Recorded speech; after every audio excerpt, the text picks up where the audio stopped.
I'm Kelly Taylor, and this is Spring 2022. The cornea is the front part of the eye, this transparent, almost bulging part here. It provides the refraction, which is the focal strength of the eye. The sclera is the white outer layer of the eye that covers most of the outside. The conjunctiva is on top of the sclera. It provides that sort of protection. It's also in the eyelids, which you can't really see on this model because there's no eyelid. But the conjunctiva is where you get the term like conjunctivitis from, which is pink eye, which most kids have had at least once in their life.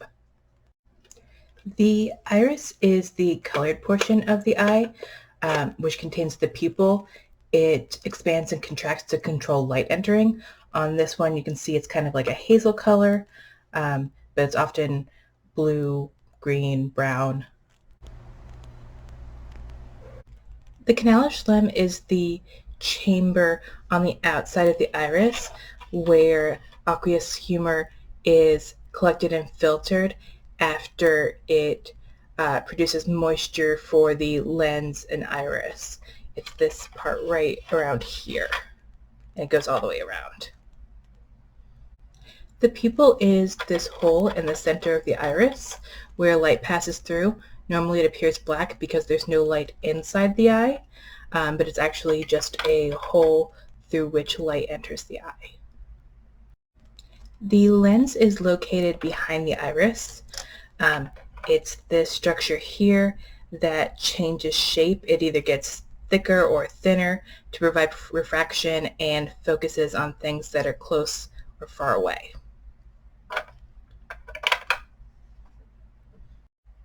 Aqueous fluid is a watery-like substance that fills this front interior chamber of the eye. It provides moisture and nutrients to the lens, pupil, and cornea. Vitreous humor is this jelly-like liquid substance that takes up most of the mass of the interior posterior of the eye.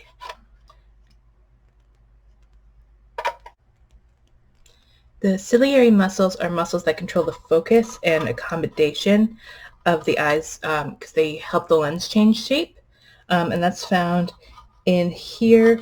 And then you have the suspensory ligaments, which connect the ciliary muscles to the lens, and those are the connecting fibers. Now here in the back of the eye you have the optic nerve, which is what carries the information from the retina to the brain for processing in the occipital lobe. The optic disc is the blind spot at the head of the optic nerve.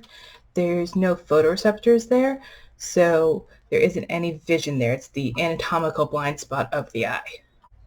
The retina is this thin layer that is in the back of the eye, and what it does is it contains all the rods, cones, photoreceptors, and it takes the light in through the pupil and converts that to electrical information that is sent back through the optic nerve. The macula is part of the retina. It's found right here underneath the optic disc, and that's where you're going to have the concentration of the rods and cones and where you're going to get most of your visual acuity. The ora serrata is part of the inner eye where the retina and ciliary muscles meet. It's this sort of serrated part where that forms a boundary between the two. The fovea centralis is this little yellow dot here. It's the center of the macula. You'll find the highest concentration of cones there. That's the part of the eye where we have 20/20 vision. The choroid is the orange layer here. Now it exists between the white of the sclera and what's red on here for the retina.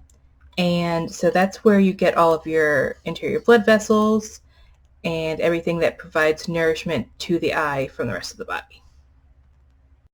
Here are some fun facts about eyes. Shark corneas are almost identical to human corneas, and they've even been used in human eye surgery. Cats have very different eyes, though. They have about 6 to 8 times the rods that we do, which enables them to see in lower light, but we have 10 to 12 times the cones that we have. So we can see better in bright light and see better in color. You can see better with me, right? Yeah, you got the best vision. Say hi.